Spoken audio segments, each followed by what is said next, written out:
सनातन धर्म को लेकर उदयनिधि के बयान पर जारी विवाद के बीच उनकी ही पार्टी डीएमके के सांसद ए राजा ने भी अब विवादित बयान दे दिया। ए राजा ने उदयनिधि के बयान का बचाव करते हुए सनातन की तुलना एचआईवी से कर डाली और कहा है कि वो अपने बयान पर माफी नहीं मांगेंगे, भले ही उन्हें अपने ऊपर लगे सभी मामलों का कानूनी रूप से सामना करना पड़े। उदयनिधि स्टालिन ने अपने आधिकारिक लेटर पैड के जरिए बयान साझा करते हुए कहा कि वे किसी भी धर्म के दुश्मन नहीं हैं। उनके बयान का गलत मतलब निकाला गया, इसलिए वो अपने ऊपर लगे सभी आरोपों का कानूनी रूप से सामना करने को तैयार हैं। दरअसल कुछ दिनों पहले ही उदयनिधि स्टालिन ने सनातन धर्म की तुलना न सिर्फ डेंगू मलेरिया से की थी, बल्कि सनातन धर्म को खत्म कर देने तक की बात कही थी, जिसके बाद उनके इस बयान का देश भर में विरोध हो रहा है।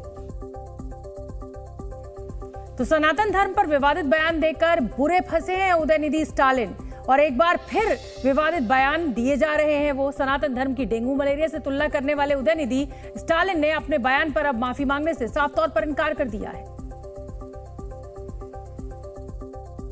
और डीएमके सांसद ए राजा ने सनातन धर्म को एचआईवी एड्स जैसी बीमारी बताया है।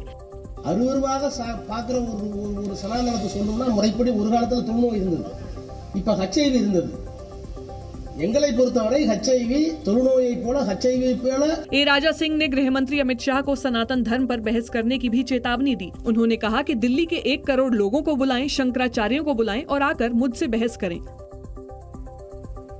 और सिर्फ दक्षिण से ही नहीं, बिहार से भी एक ऐसा ही बयान सामने आया है। राष्ट्रीय जनता दल के प्रदेश अध्यक्ष जगदानंद का कहना है कि जो लोग टीका लगाकर घूमते हैं, उन्होंने ही देश को गुलाम बनवाया था। और आरजेडी कार्यालय में बुधवार को हुए कार्यक्रम में बोलते हुए जगदानंद ने तर्क दिया कि तिलक लगाने वालों की वजह से ही देश गुलाम बना था। भारत गुलाम किसके समय में हुआ? क्या उसमें तो कोई था? क्या उसमें लाल होता है? क्या उसमें रक्त रावण हो रही है?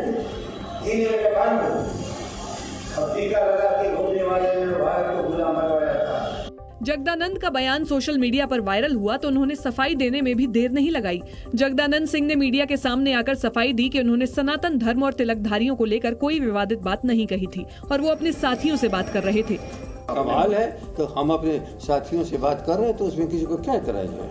विवादित बयान देकर मुकरे जगदानंद ने बीजेपी के नेताओं से इस मामले को तूल न देने की अपील की। उन्होंने कहा कि ये गंभीर मसला है, इसलिए इस विषय पर बीजेपी को बात करने से बचना चाहिए। पहले उदयनिधि और फिर जगदानंद के सनातन धर्म के खिलाफ आए बयान पर अब सियासत गर्मा गई है। चौतरफा आलोचनाओं से घिरे उदयनिधि स्टालिन के खिलाफ देश के कई राज्यों में एफआईआर तक दर्ज कराई गई है। और उदयनिधि स्टालिन की देश भर में हो रही आलोचना के बीच अब केंद्रीय मंत्री स्मृति ईरानी ने उन पर हमला बोल दिया है। स्मृति ईरानी ने तमिलनाडु के सीएम एमके स्टालिन के बेटे उदयनिधि स्टालिन को खुले तौर पर चुनौती देते हुए कहा कि जब तक भक्त जिंदा हैं, सनातन को कोई चुनौती नहीं दे सकता। ये भी सत्य है कि आज कुछ ऐसे लोग हैं जो हमारे सनातन धर्म को चुनौती देते हैं कि नेस्तो नाबूद कर देंगे। आज अगर यहाँ का वो नजारा देखते तो उन्हें समझ आता कि प्रभु जो कहते हैं संभवामि युगे युगे, ये वो भक्त हैं जो हर युग में धर्म को, आस्था को और आस्था के हर प्रतीक को जीवित रखते हैं। स्मृति ईरानी का ये बयान ऐसे समय में आया है जब प्रधानमंत्री मोदी ने खुद सनातन धर्म विरोधी बयान के खिलाफ मुखर होने की सलाह दी थी।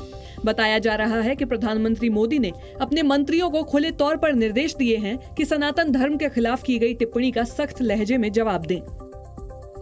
और शायद यही वजह है कि प्रधानमंत्री मोदी की तरफ से सख्त निर्देश मिलने के बाद मोदी सरकार के मंत्रियों ने उदयनिधि स्टालिन के खिलाफ मोर्चा खोल दिया है।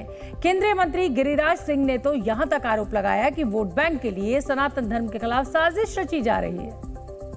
और जी न्यूज से खास बातचीत करते हुए गिरिराज सिंह ने सोनिया गांधी और कांग्रेस पार्टी से सनातन के अपमान पर जवाब मांगा। ये मानते हैं कि हिंदू धर्म नहीं है, वोट बैंक नहीं है। वोट बैंक मुस्लिम है, क्रिश्चियन है, हिंदू तो है नहीं। ये तो जातियों में विभक्त है। बीजेपी नेता रविशंकर प्रसाद भी कांग्रेस और उदयनिधि पर हमलावर दिखे। उन्होंने चेतावनी दी कि वो गांव-गांव जाकर सनातन विरोधियों का पर्दाफाश करेंगे। हिंदू आस्था, हिंदू चिंतन का अपमान नहीं सहेगा हिंदुस्तान। और भाजपा की ओर से हम गांव-गांव जाके आपकी सच्चाई को उजागर करेंगे। केंद्रीय मंत्री ज्योतिरादित्य सिंधिया ने आरोप लगाया कि विपक्ष का मकसद सनातन को नष्ट करना है। और इसी बीच सनातन विरोधियों का जवाब देते देते केंद्रीय मंत्री गजेंद्र सिंह शेखावत भी विवादित बयान दे बैठे। कांग्रेस अध्यक्ष मल्लिकार्जुन खड़गे पर निशाना साधते हुए उन्होंने यहां तक कह दिया कि गजनी गौरी आकर चले गए, लेकिन कोई सनातन को नहीं मिटा पाया। और केंद्रीय मंत्री गजेंद्र सिंह शेखावत ने ये बयान मल्लिकार्जुन खड़गे के उस बयान के जवाब में दिया जिसमें उन्होंने प्रधानमंत्री मोदी को हराने की बात कही थी। मल्लिकार्जुन खड़गे ने कहा था कि अगर मोदी चुनाव जीते तो सनातन मजबूत हो जाएगा और इसलिए हमें सनातन को हराना होगा। इसलिए गजेंद्र सिंह शेखावत जब सनातन विरोधियों पर पलटवार करने मंच पर आए तो उनके निशाने पर मल्लिकार्जुन खड़गे ही रहे और उन्होंने खुले मंच से खड़गे को चुनौती देते हुए यहाँ तक कह दिया कि सनातन धर्म को कोई मिटा नहीं पाएगा।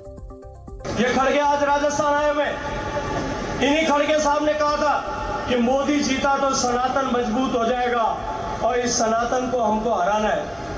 वहां से जो है खिलजी आए थे, गौरी आए थे, गजनबी आए थे, गुलाम आए थे, शक आए थे, हूण आए थे, कुषाण आए थे, यवन आए थे, तुर्क आए थे, अरब आए थे, खलीफा आए थे, औरंगजेब जैसे लोग भी आए थे। उसके बाद में डच आए थे, फ्रांसीसी आए थे, पुर्तगाली आए थे, अंग्रेज आए थे। ये भगवाधारी लोग यहाँ बैठे हैं, इनके आशीर्वाद से ये सनातन मिटा नहीं, ये सनातन मिटा देंगे। जी न्यूज़।